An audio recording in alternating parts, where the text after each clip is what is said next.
Hello, I'm Alice Grundy. I'm a research manager at the Australia Institute, and I'm delighted to welcome you to Australia's biggest book club today. We're going to be talking about Black Witness by Amy McQuire.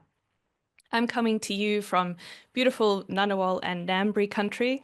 This is country where sovereignty was never ceded. It always was and always will be Aboriginal land. And it's great to see people in the comments sharing which Aboriginal country they're on today. So a couple of Zoom tips. You can type questions for Amy into the Q&A box, and you can upvote other people's questions too. Just a reminder to keep things civil and on topic in the chat, otherwise we'll kick you out. And finally, this is a live event and it's being recorded. The video will be available on our website, australiainstitute.org.au. So I'm delighted that we have Amy McQuire here today. She's one of Australia's leading journalists and a proud Darumbal and South Sea Islander woman from Rockhampton in central Queensland. Amy has been writing on Indigenous affairs since she was 17 years old, and over the past 2 decades she has reported on most of the key events affecting Aboriginal and Torres Strait Islander people, including numerous deaths in custody, the Palm Island uprising, the Bowraville murders, and the Northern Territory intervention.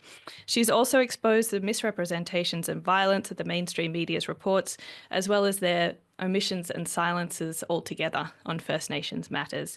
She was the Australia Institute's Writing in Residence recipient for 2020. There's an essay from that residency in the book. And Black Witness, her first book for adults, showcases how journalism can be used to hold the powerful to account and make the world a more equitable place. This is an essential collection that we need right now. Welcome, Amy. Thank you so much, Alice, and thank you for everyone for being here as well. So I'd also like to acknowledge the continuing sovereignty of all First Nations people and nations all across this country as well. And I'm speaking from the lands of the Yuggera peoples at the moment, but I'm from Rockhampton in central Queensland, so Darumbal country. So a big shout out to Darumbal mob as well, who are on the chat as well today. Hey, thank you. So I'd like to start with a bit of an unpacking of the genesis of the book. It's called Black Witness, and it's broken into 2 sections, Black Witness and White Witness. Can you tell us about how the book came about and why you structured it that way? Yeah, the book sort of came around about, I was actually working on another project at the time, and it just wasn't, I think some stories I realized you have to wait for a while before you're able to tell them, and you have to build those relationships. So the book sort of came about from UQP editor Aviva Tuffield, who started talking about maybe starting to bring together a collection of my past journalism. But then when I started to look back, I think I talk about it in the introduction, I realized when I was looking back, I was cringing at some of the things that I had written, because I think very early on, I was reporting in the tradition of what I thought was, good journalism, which is sort of the boundaries of good journalism in mainstream media. So mainstream media, or what I call imperial media now, it's bounded by certain concepts of ethics and certain values, which I think fundamentally have resulted in the ways that oppressed peoples and marginalised peoples and Indigenous peoples are continually misrepresented. And so I just started to look back and think, wow, I actually need to start deconstructing a lot of these key issues or key moments, particularly around when I was younger and when I first started out in journalism, and just having an inkling of something being terribly wrong with the media. And so that's where it's sort of structuring it that way, looking particularly at the White Witness. And then the Black Witness was that original idea of some of the collection of past journalism, where I felt prioritise the voice of the Black Witness, or the different ways that Black media can tell our stories. So that's sort of how it sort of came about. It changed a lot from the original genesis of what it was supposed to be. And when you're talking about the kind of training that you had in journalism and the expectations of mainstream journalism, one of the things that comes up is the idea of objectivity, as if it's possible to have some kind of God's eye view as a journalist. Yeah. How did you rethink objectivity over the course of developing the book? Yeah, it was really interesting, because I don't think I've ever truly believed in it, and I don't think most journalists believe in it, but it's a pretense and something you're supposed to aspire to, it's an aspiration. And I think I actually was really privileged, and I say it as a privilege because I think it really is, to have begun in Aboriginal independent media. And so we never had that idea of being objective. Like it was always about we're unashamedly biased in favour of Aboriginal rights. So there was always that foundation. And yet, to be a good journalist, you also have to have this pretense or this aspiration towards objectivity. And we know objectivity is a myth, and objectivity sort of emerges, particularly in American journalism, but also in Australian journalism, as a method to find truth. But what it actually becomes is only certain people can be truly objective. So only white people can be objective because white and whiteness is invisibilized and normalized and seen as the normal and the status quo. So Aboriginal journalists, journalists of colour, marginalised journalists, you're never going to be objective. And white journalists are never going to be objective either, because every single story you write, you have to go through a process of looking through a lens. You can never truly read something which doesn't bear the mark of the knower. Like there's no idea. And I think that's true of scientific and Western scientific objectivity. It's always in favor of whiteness. It's always in favor of the status quo. And I think race and racialization is the key way that humans have been classified throughout history. And that's not natural. That's something that's been imposed through imperialism and colonialism. So that's not a natural thing. And so the idea that mainstream media abides to of objectivity, it's a total lie. And so they keep lying to the public. And I think in this time, and seeing what has happened in Aboriginal affairs over the years and seeing what is happening in Gaza, I just think like I've just totally outraged in every way by the mainstream media and their refusal to acknowledge that. And their refusal to even see it that way. Yeah. One of the interesting chapters in the book, you talk about the lead up to the NT intervention and the late line coverage of a string of incidents, and that there were no real repercussions for the misreporting that happened. Can you talk to us a little bit about your experiences there? Yeah, and that happened. It was really interesting, and that's how I sort of start the book. And I think so much of my journalism career goes back to the anti-intervention. Because I actually started journalism as a 17-year-old going down to the National Indigenous Times. And it was in the months after NT Crown prosecuted Annette Rogers' interview on Lateline. And so just seeing the ways Aboriginal communities were immediately seen as savage and violent and protectors of pedophiles. But then the way, particularly ABC's Lateline, used the words of Indigenous Affairs Minister Mal Brough to particularly demonise the NT community of Mutijulu. And that was the pretext for the NT intervention. And so very early on, I could see like my naivety in the media was smashed. Like it wasn't just misreporting, it was enacting violence upon Aboriginal peoples. And to this day, the ABC have never been held accountable or held themselves accountable for their role in what was the most racist policy in recent history.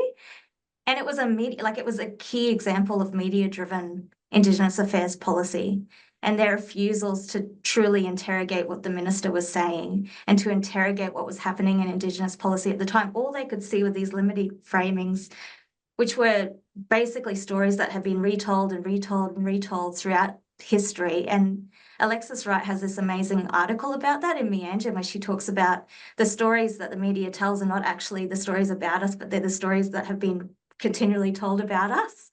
And that's what happened with the intervention. And so I think it was the reason I keep returning to it is because it's not just media misrepresenting, it's actually enacting representational violence on Aboriginal peoples, not just in the territory, but it had huge ramifications for Aboriginal communities across the country, and it still has ramifications. And the ABC washed its hands of it and refuses to be accountable. And for a very long time afterwards, they weren't investing also in Aboriginal affairs reporting. And the issue now is that you can speak on Aboriginal affairs, but only within a very limited framing. You know what I mean? So I think Noam Chomsky has that quote about you can have a very spirited debate within certain parameters, but as soon as you step outside of those parameters, then you aren't able to speak about it. So you can't speak of land, you can't speak about land rights, you can't speak about violence, you can't speak about genocide. You know what I mean? And so the intervention for me was that defining moment in where I saw the media for what it was. And I'm at the point now where like I'm so cynical about journalism as a whole unless we fundamentally break it down and see it for what it needs to be rather than what it has been historically. Because I think if you look historically, you see that it has always been about barricading the colonial project in the interests of the colonizer. So it's never been about it. So why are we using those same tools? Why don't we dismantle the way those tools have been used against us and pick up our own spears and our own tools? And I think that's what's happening with the Palestinian journalists and Lebanese journalists, and that's what's happening with Indigenous journalists, is that we have been doing that in so many different capacities. There's a chapter called Imaginary Spears, which is the chapter that you wrote when you were writer in residence at the Australia Institute. And you're exploring the death in custody of Morangi Dumaji. You say that if Hurley, the police officer on Palm Island, had let Morangi walk down the street like any other Australian citizen, he wouldn't have died on the watch house floor. So when you're talking about imaginary spears in this context, how are these imaginary spears operating in the minds of both the media and police and the general public, and why are they so dangerous? Well, imaginary spears sort of become almost like the threat that they arm us with. I think it can be used in different ways. So I was looking at specifically at Palm Island, where the police officers at the uprising claimed they saw blackfellas with spears, and that was what they used to justify in part the cert raids the next day. And that racial discrimination case, the justice looked through every single piece of footage and found no evidence that any of them were carrying spears at all. In fact, there was no justification for the threat that the police claimed was on their life. So there was this enlarging of white fear over like the justifiable fear and anger of blackfellas. And so I started to see that like in a lot of cases of death in custodies, a lot of cases of state murder and violence towards Aboriginal peoples, the state always arms blackfellas with these imaginary spears. So these threats to white space, these threats to white people, these threats to white bodies. And sometimes it can just be the black body that is seen as the threat. And they're imaginary. So there are these continual representations and stereotypes that are ultimately used to justify enormous racial violence against blackfellas. And I see this so much in inquests that I sit at, and I just go and sit at numerous inquests, particularly in Queensland, and just sit with families a lot of the time.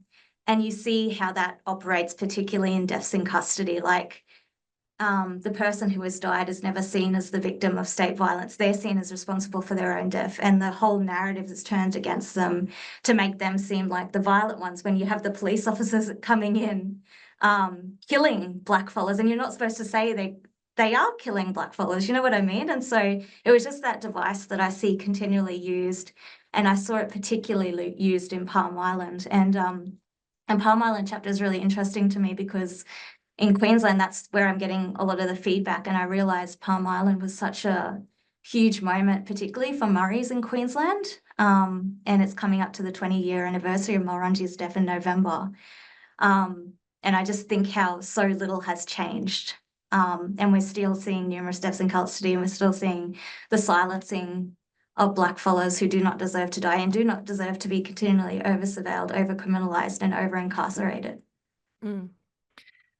So many things, so many directions I could go down after that answer.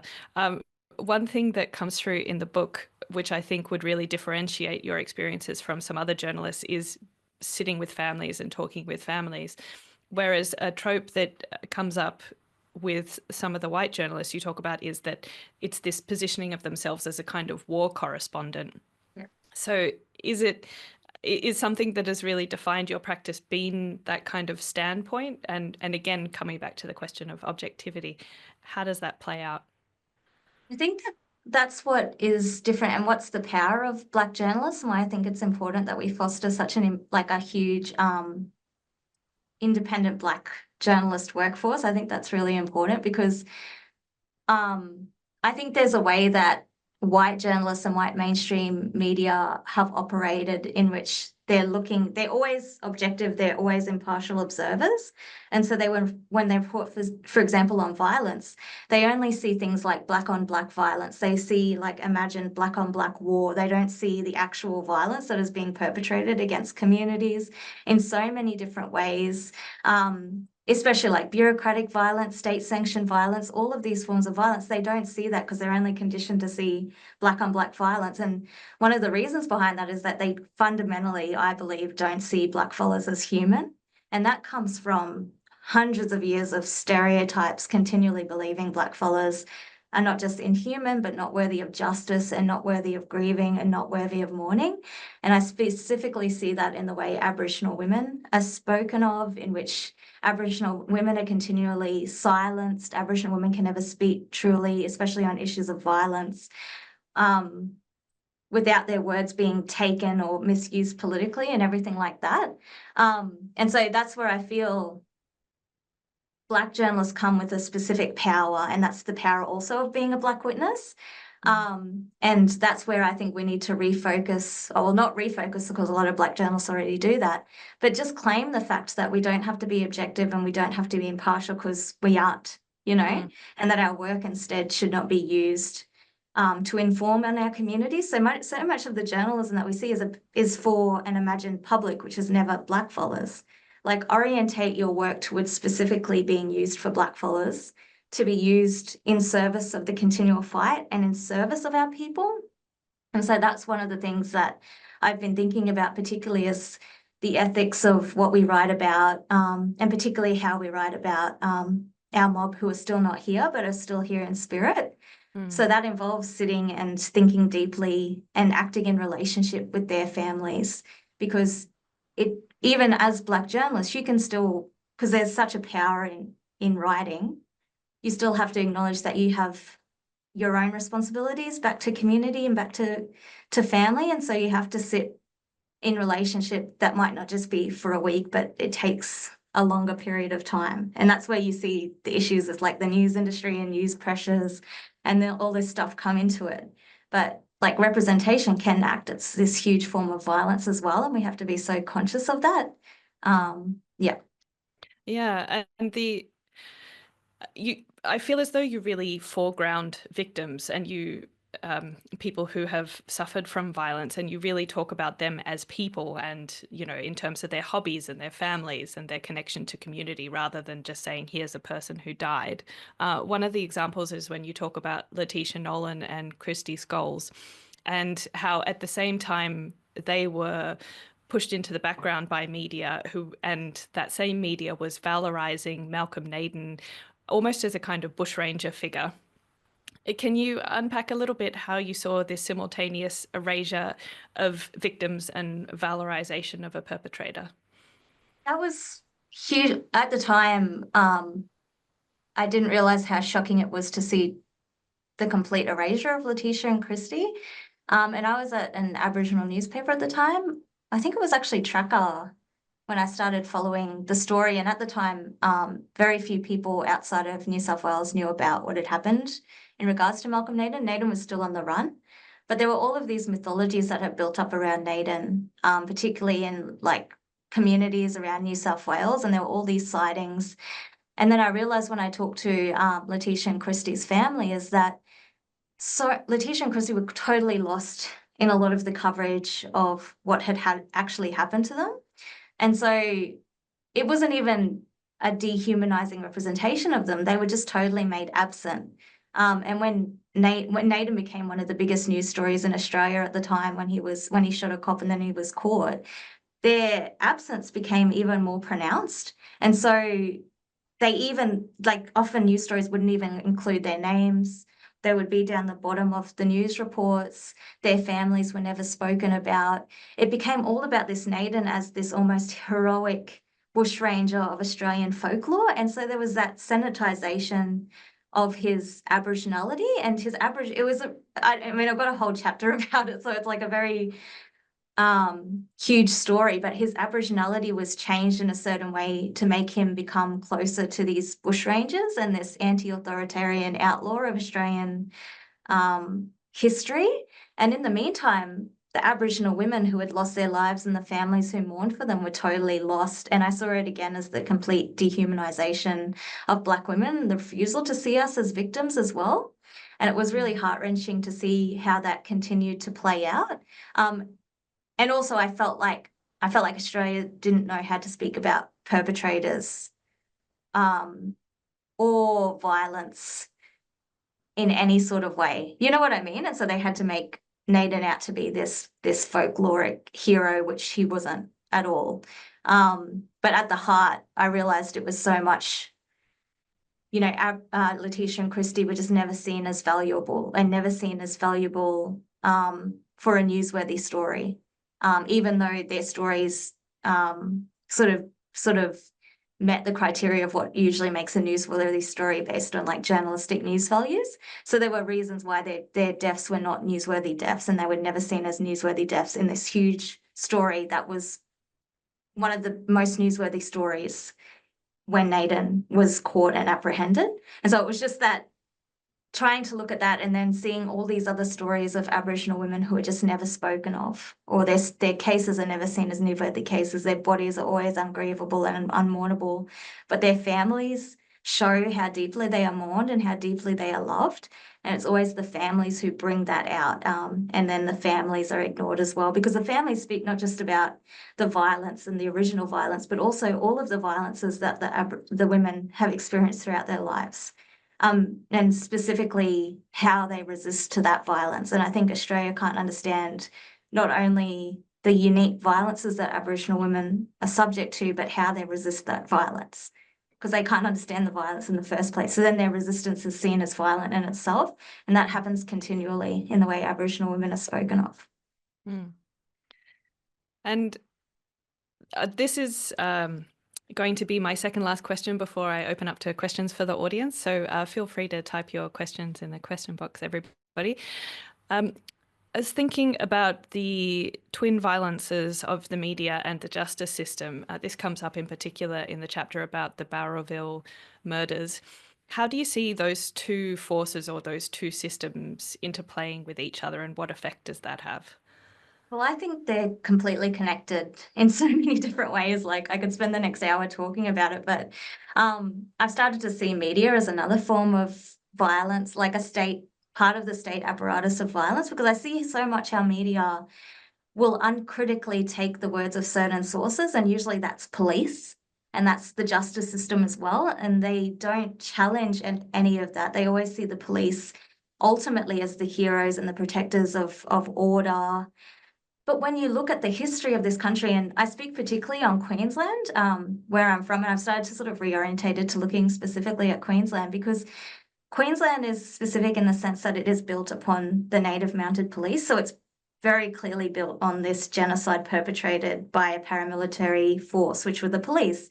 And that's the foundation of Queensland. And so there's no interrogation of that with the police. The police never, and this is something that I cite Amanda Porter, a UN police historian, on. The police in this country are not there for safety. They're not there to keep people safe. They're there in order to protect property and protect space. And that's what they were there for in Queensland for and around the country. They were there to disperse and clear the land. And that's what they still do.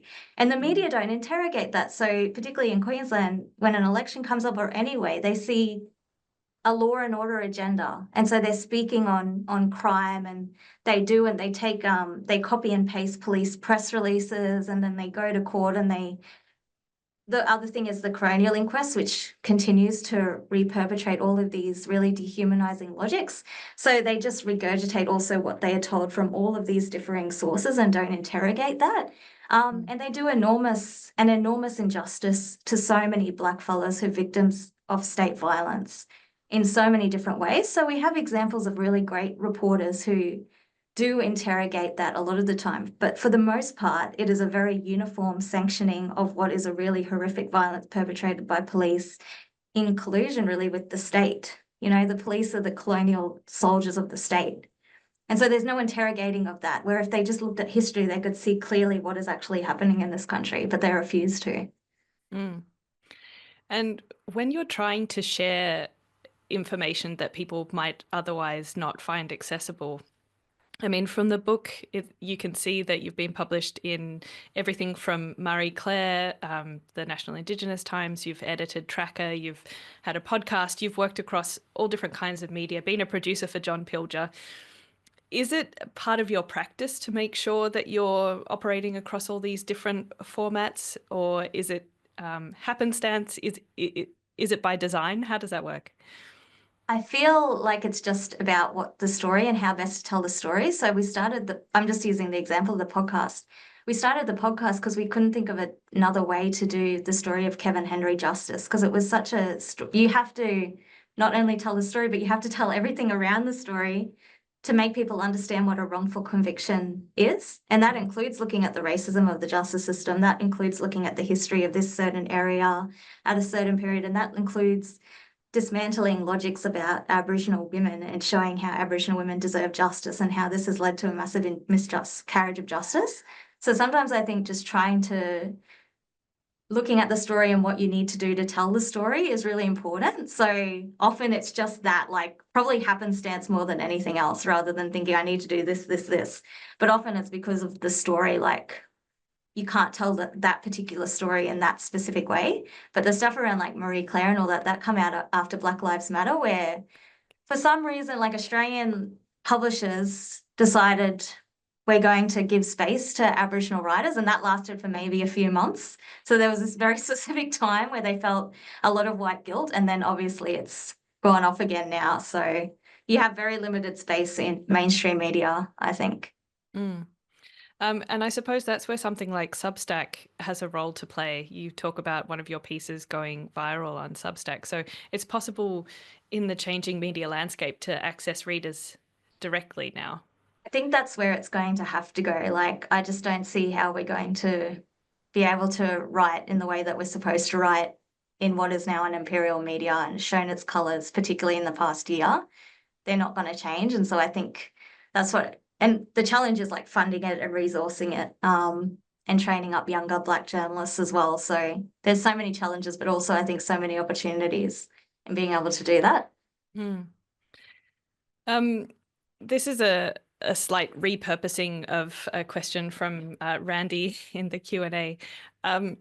You're talking about the Australian response to Black Lives Matter, and you also talk about how we don't really have a kind of concerted, comprehensive innocence project style organisation in Australia that's working at the level that it is in the States. And given the completely disproportionate rate of incarceration of First Nations people, is that one of the ways that we can affect change, do you think?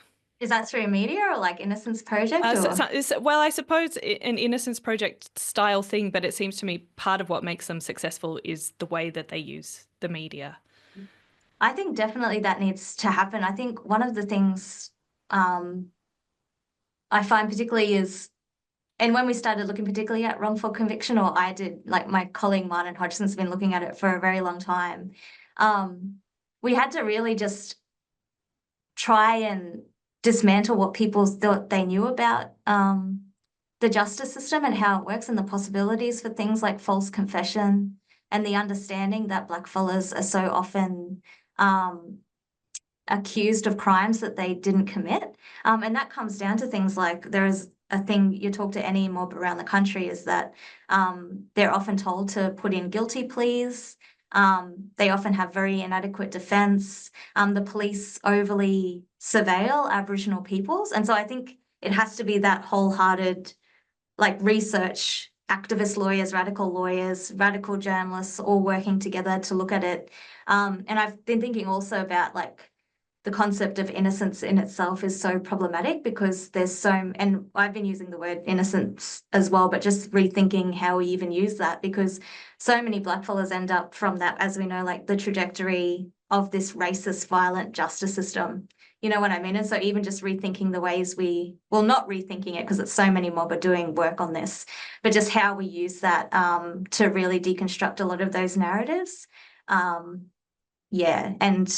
I think it's a whole issue that still has to come out, but we need this whole infrastructure to begin to break through, you know, and really dismantle that carceral state. So it's not just one facet, it's like the whole carceral state, trying to dismantle that and seeing what it actually is. Mm. Azra, I can see you've got your hand up. We'll come to you in a second. Just to put Gillian's question in slightly shorter terms, these are incredibly difficult and traumatizing stories you're writing on, but you continue to do it. What kinds of strategies do you have to keep going, or is it just a drive that you can't resist? Yeah, I'm not really sure. I think it is part of that, and also feeling an immense sense of responsibility um, to these stories and families, but also having a lot of good people around you. So I'm really fortunate up here that I have, you know, so many people working in different capacities, like Professor Chelsea Wadigo, Kevin Yowie, Dr. David Singh, all around me. So we often speak and talk through that. Debbie Kilroy, Sharon Dev Singh, Martin Hodgson. Like I have a lot of Martin Hodgson. I have a lot of colleagues around me, and we all work together. So it's like a group effort. So I think it's part of that, but also having that sense of responsibility. And also, there's so much joy in Black communities and so much love in Black communities, and I think people forget that as well. So there's, yeah, it can be horrific sitting through a lot of these processes and hearing again this violence, but also remembering that like Black communities have survived, and there's so much love and there's so much joy within communities and so much care within communities, and remembering that practice of care too, I think is really important. Mm. Um, Azra, it looks as though your hand is down. Feel free to put it up again if you wanted to ask your question. Just in your response there, Amy, you mentioned quite a few people who've acted as mentors or supports or kind of touchstones for you. And now that you've been in media for 2 decades, how are you kind of passing things on? What's your relationship to the next generation of journalists coming up who've been growing up in a very different media environment, but a lot of the same logics, as you were saying, are still the same? Yeah, well, that's what I was hoping to do within the academy as well, to sort of build this idea around a Black justice journalism in which younger Black journalists can come through and work the way that they want to work. Because I think I mentioned it before, I feel so lucky that I had the upbringing in independent Black media. And at the time, it was always expected you go into mainstream media, like that was what it was seen to be successful. And I think like Black media and independent Black media has to be the end goal as well, not just the beginning. And not just the training ground. Like we have to start fostering a Black, a specific independent Black media workforce. And that's stuff like Uncle Tiger Bales did at 98.9. That was his whole focus. Like often after he'd get off air, he would go into the next room where a lot of the trainees were, and he'd just sit and talk to a lot of the younger ones who were still in high school and were doing their traineeships at 98.9. So I was trying to hopefully start building that sort of apparatus in the academy, but it's still an ongoing work in progress. And I hope like the book stands in some way as some sort of, not like a guide, but just another piece that just another reminder that you can do the work that you want to do, and that you have a power in your own Black witnessing and to tell the stories, particularly from your own communities. Mm.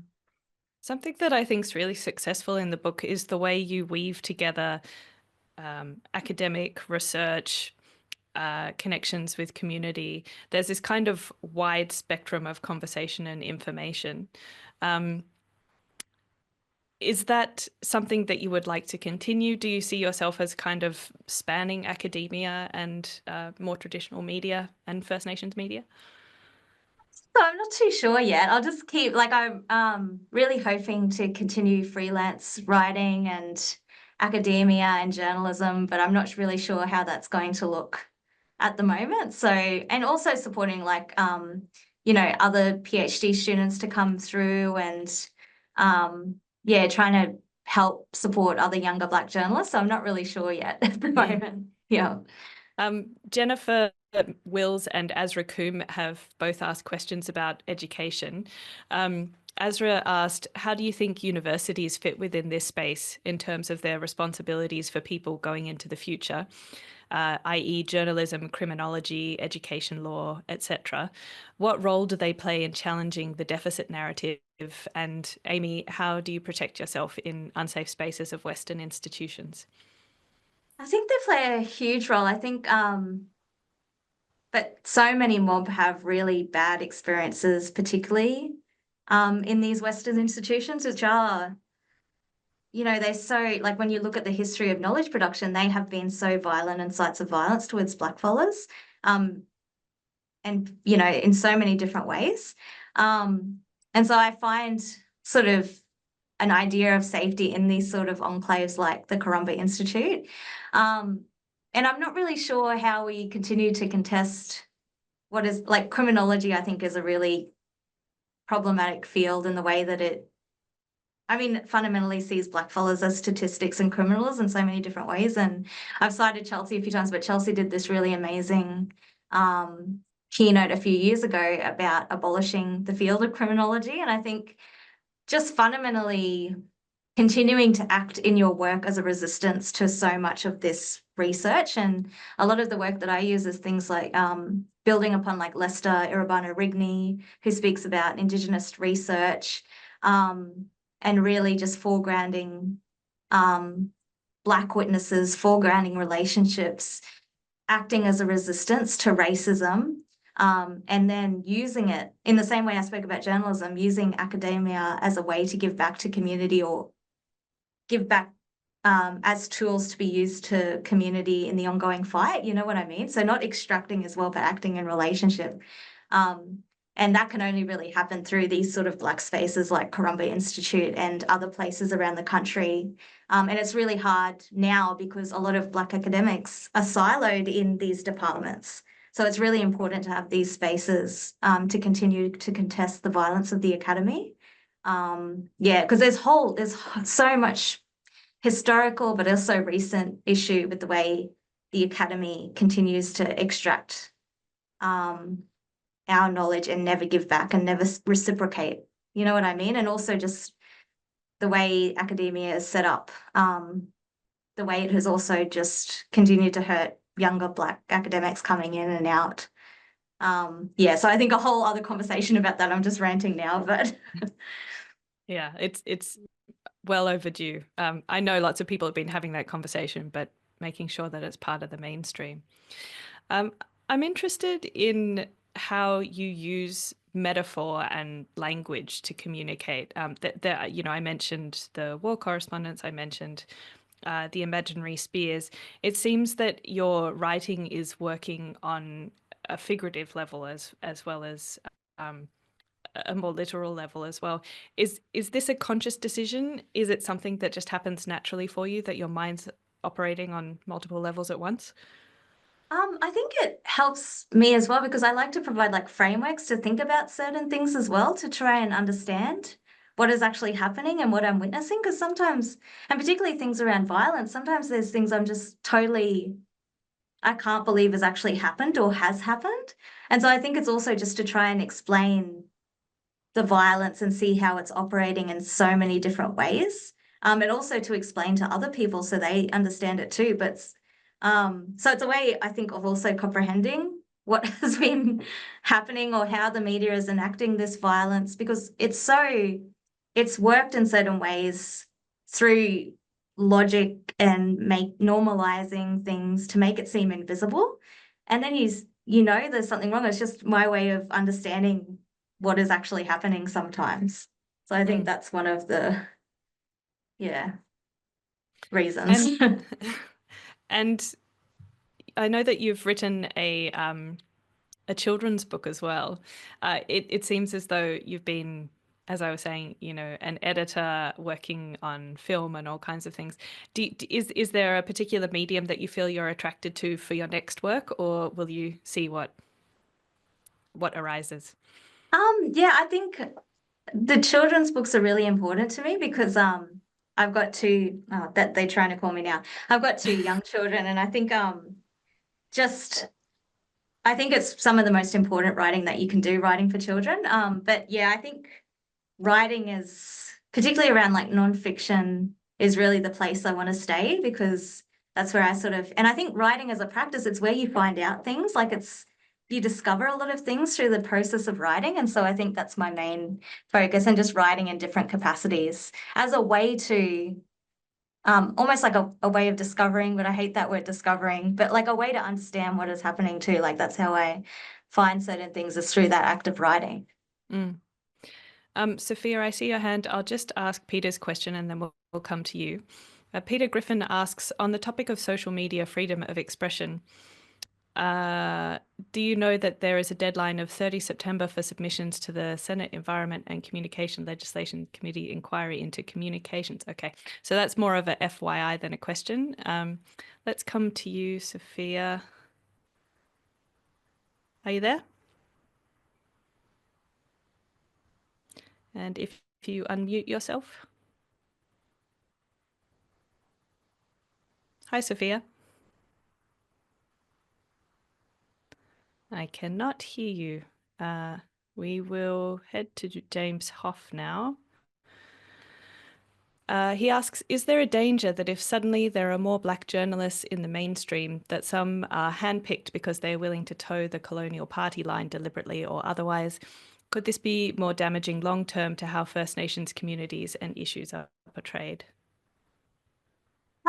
I don't know if we'll ever get to that point where we'll have a lot of blackfellas in the mainstream media, because I think if you look at like the current makeup of mainstream media, it is still, and this is like borne out by so many studies over the years, it's still predominantly young, white, and upper middle class. And also the thing I find crazy about the Australian media is so concentrated into inner city suburbs in Sydney or Melbourne, which I'm always amazed at. And so I don't think that will ever be the issue, but I think there's why I don't really focus on these ideas of diversifying the media is I think there is such an innate violence or racism within the media too that's continually shown.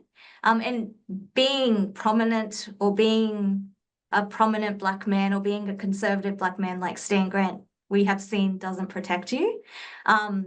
Even when you're towing the line, like Stan Grant, not to go on about Stan Grant, but he has been quite centrist or even conservative, except when he steps outside of that, and very tentatively, like he doesn't take a huge step, he steps outside of that spectrum.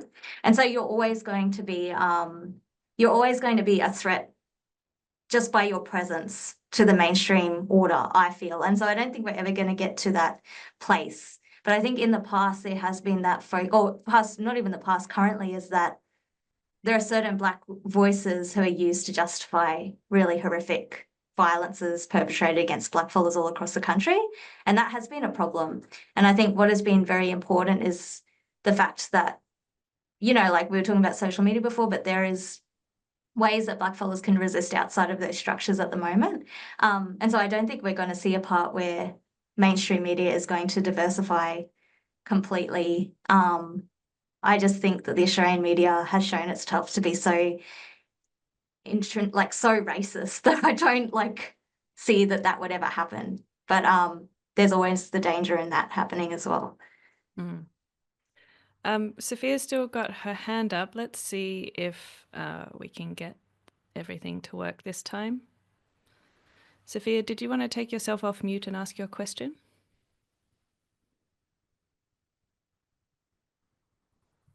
Still on mute? There, off mute. No, I'm afraid we still can't hear you. So perhaps if you could type your question into the chat. The fun of Zoom. So Amy, you're going to be traveling around doing events at writers' festivals and those kinds of things. How is it taking what you're saying into these kinds of spaces? Do you feel that you get much pushback? What's the response like writers' festivals are notoriously populated by people who happen to be middle-aged and white, normally women. Oh, I can't say it's been a good experience, but there was one writers' festival I was at recently where I was on the panel for press freedom, and I'd been to a few other. Well, I'd been on a panel with 3 other Black fellas, which was really good. And then I went and sat in another panel for a really amazing journalist, Daniel Browning and Rihanna Patrick, and there was barely anyone there. And Daniel has just won like the Prime Minister's Literary Award for nonfiction, but there was no one there. And then I went straight after to the Press Freedom panel, which was like this panel of white journalists. And it was just very, I don't know, I just felt very disheartened at the refusal to understand what is actually happening in the world, the refusal to even say the word Gaza. And this is a panel on press freedom, and they refused to say the fact that over 100 journalists in Palestine have been murdered by Israel on a panel on press freedom. And they were still just saying the most normative white things. And I just stepped off the stage and just felt like this is a waste of my time. So not to continue to bang on, but I just see I'm so cynical about the prospect of the Australian media. Like, I just don't see how they do not see this elevation of mediocrity and the refusal to understand what is actually happening in the world today. And we are seeing in most explicit ways, the ways the Australian media has manufactured consent for a genocide. And I see that in the ways that, there is a continuing genocide in this country in the way blackfellas are being treated. Which is made invisible by the media and by their propping up of power and their refusal to step outside of that spectrum of debate. And so, sorry to go from writers' festivals to the Australian media, but it's really made me, again, so cynical about the Australian media that I've started to call it like imperial media, because it is an imperial media from the very start of this country's foundation. The media has been used to justify genocide and silence the victims of that genocide. I mean, maybe this is one of the intergenerational changes that we're going to see. A lot of people in older generations are despairing, saying that younger people aren't accessing traditional media. But maybe it's in part because the media is not saying what they consider to be representative of what's happening in the world. And so they're not at all. So things like Substack or Instagram or wherever else people are doing their reporting, younger people are getting their information from there. Yeah, they really are. I think because a lot of the journalism classes I've taught in the past, younger people, none of them are looking at traditional media, which I think should say so much about legacy and imperial media and where, like, the way audiences and their news consumption habits are changing. And just to reinforce your point, I was reading the Weekend Australian a couple of weeks ago in a paper copy, which for someone my age is very strange, I think. On the front page, there's a story about violence in the Northern Territory, and 3 pages in, the story continues. And there's a huge photo of an Aboriginal man and a very small photo of a white man in a group. Yeah. And it's the white man who's accused of the majority of crimes, but he's still got the tiny picture, and the Aboriginal man has the enormous picture. So. And that's the issue, continual issue in the way that Black men particularly are seen and Black fellas in this country are seen. And the media has been very complicit in that. Well, thank you so much, Amy. I feel like it's been a really energizing conversation, but we'll have to wrap it up there. Thank you all for coming along, and thank you so much for your questions and your engagement. The next edition of Australia's Biggest Book Club will be with Ebony Bennett speaking to Dr. Karl about his new book, A Periodic Tale, his sciencey memoir. If you're interested in the Australia Institute research, you can find it all on australiainstitute.org.au. And finally, don't forget to subscribe to the Australia Institute on YouTube, where you can find previous episodes of Australia's Biggest Book Club. And you can listen to our podcast, Follow the Money, Dollars and Cents, and After America. Thank you so much, Amy, and thank you everyone for coming. Thanks for watching. If you'd like to keep up to date with all our latest research and work, sign up to our newsletter. Delivered every fortnight, it includes behind-the-scenes updates from Richard Dennis, an exclusive cartoon from Judy Horacek, details for our upcoming events and webinars, as well as explainers, graphs, and not to mention the latest cutting-edge research and analysis from the team here on the key issues that are facing Australia. Click the button on your screen to check it out.